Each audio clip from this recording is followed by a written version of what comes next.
Hello, this is Simon Klein from TradeSmart at 10 past 7 a.m. Eastern Time on the 25th of June 2017.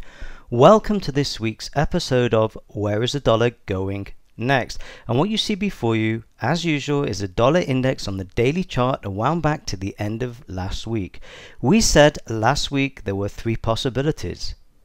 Either we're going to close above this supply zone and continue to the upside, or we're going to close below the bottom of this bar and continue to the downside, or we're likely going to continue moving sideways within this base. So let's see how the dollar played out last week. So as we moved down here on Friday into kind of demand, on Monday the market actually pushed up into the supply zone. On Tuesday we continued pushing higher, but we're in supply.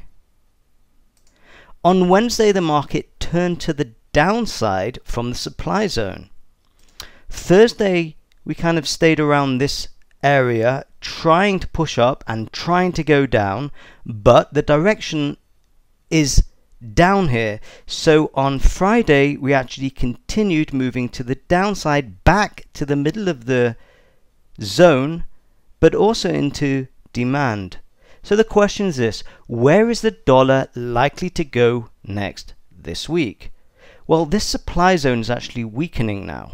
So if we're able to hold a higher pivot low here and turn around direction wise to the upside, the odds are highly likely that we'll continue moving to the upside and break above this supply zone over here. If that happens, we're likely to continue moving to the upside over here to the next supply zone above.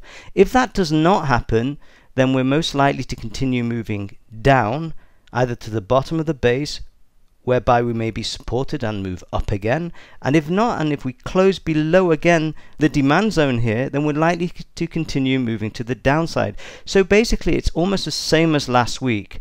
Three possibilities: either we're going to keep chopping around sideways in this base, or we're going to close above the top of the base and continue moving to the upside, or close below the bottom of this bar and continue moving to the downside. So let's take a look at the larger time frames and we can see exactly the same thing happening here. We have not yet closed above the highs of this base or below the bottoms of this base, so we're still chopping sideways. So one of two things: eventually we're going to break one way or the other. If we break and close above the highs here, we're likely to go to the supply zone above. Otherwise, if we close below the lows here, we're likely to go to the demand zone, which is very close by below.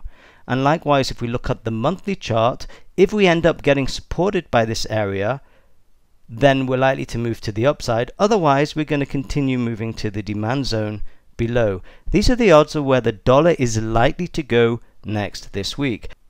What I'd like to do now is point your attention to a free webinar I'll be doing this week on Tuesday the 27th of June at 1 p.m. Eastern Time. We'll be doing a live market analysis using supply and demand. If you're not getting the results you want from your trading, you must come to this webinar. Again, I'm going to leave a link where you can sign up for this webinar below this video. If you like this video, hit the like button below, share it with your friends, and be sure to subscribe at the end. This is Simon Klein from TradeSmart, wishing you the best of luck with your trading this week.